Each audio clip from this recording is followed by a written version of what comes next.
Shalom, greetings in the name of our Lord Jesus Christ. Welcome back to the series God at Work. Today I will share with you the topic on managing upwards.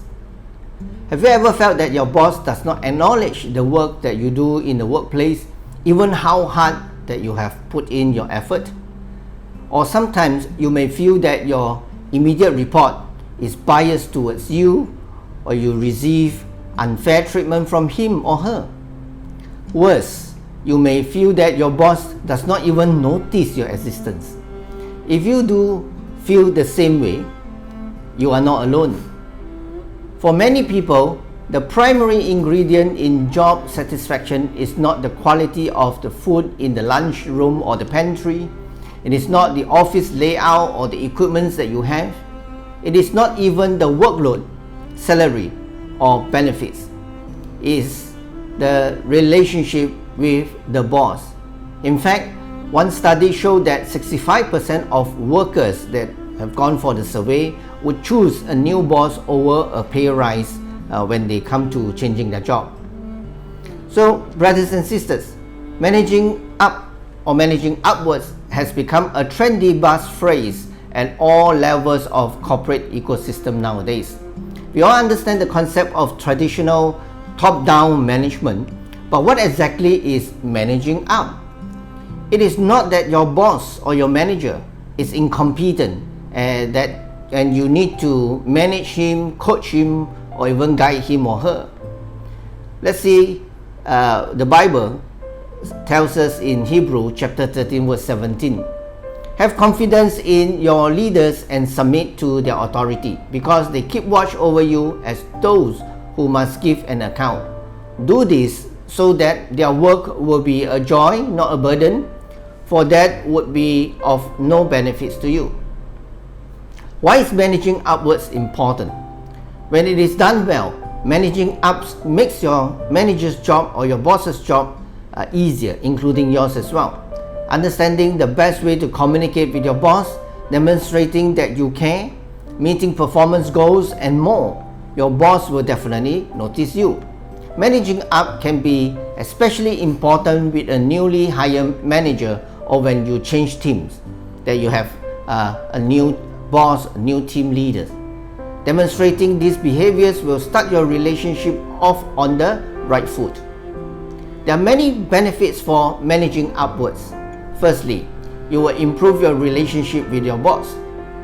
Having a healthy, positive relationship with your boss makes your work life much easier and increase productivity. It is also good for your job satisfaction, and that will help you to move up. It also gives you more ownership over your work. Now, managing up doesn't mean that sucking up or manipulating your boss.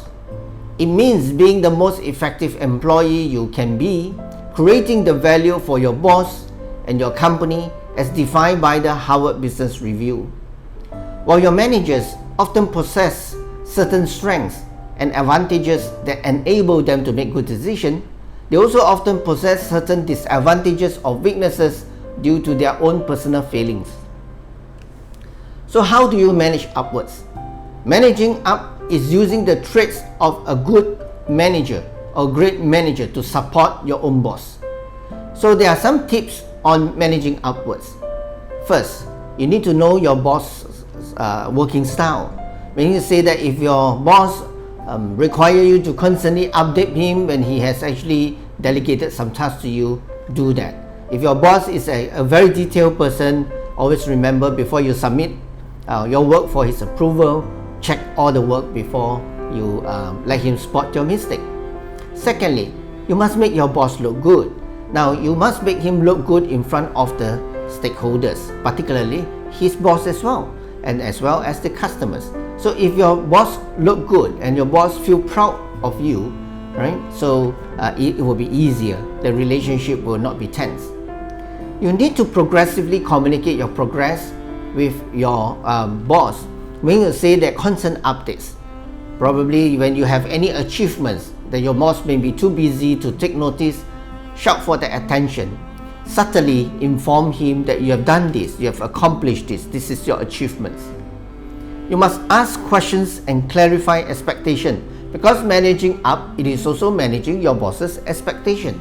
So if you are not sure about the expectation, just don't jump into it and do it your way. Ask good question, because good question will give you good answers. Ask the right questions as well. If you ask wrong question, you will get the wrong answers. Clarify the expectation so that you know his expectation, so you manage that expectation, of course, within the timeline as well. Fifthly, connect your boss at personal level. How do you connect your boss at personal level? So if it's social function or any other events, or even if during lunch, never always talk about the business. You show care, you show love, care about his hobbies, care about his family members, or care about anything or engage topic that you can actually talk, about non-work matters, right? So if you like golf together, talk about golf. A lady boss, you can talk about parenting, talk about children if she's married. So connect your boss at personal level, so you don't only have the employer-employee relationship, you can be friends as well.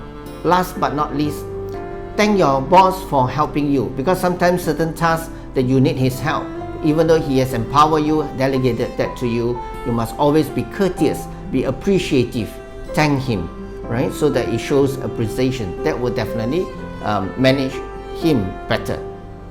Proverbs chapter 29 verse 25, fear of men will prove to be a snare, but whoever trusts in the Lord is kept safe.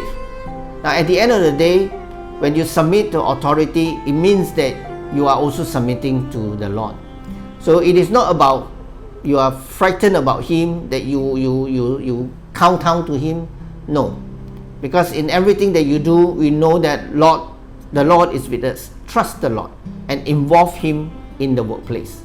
So brothers and sisters and fellow friends, wishing you all the best in managing upwards, and God bless you to beam for Christ in the workplace.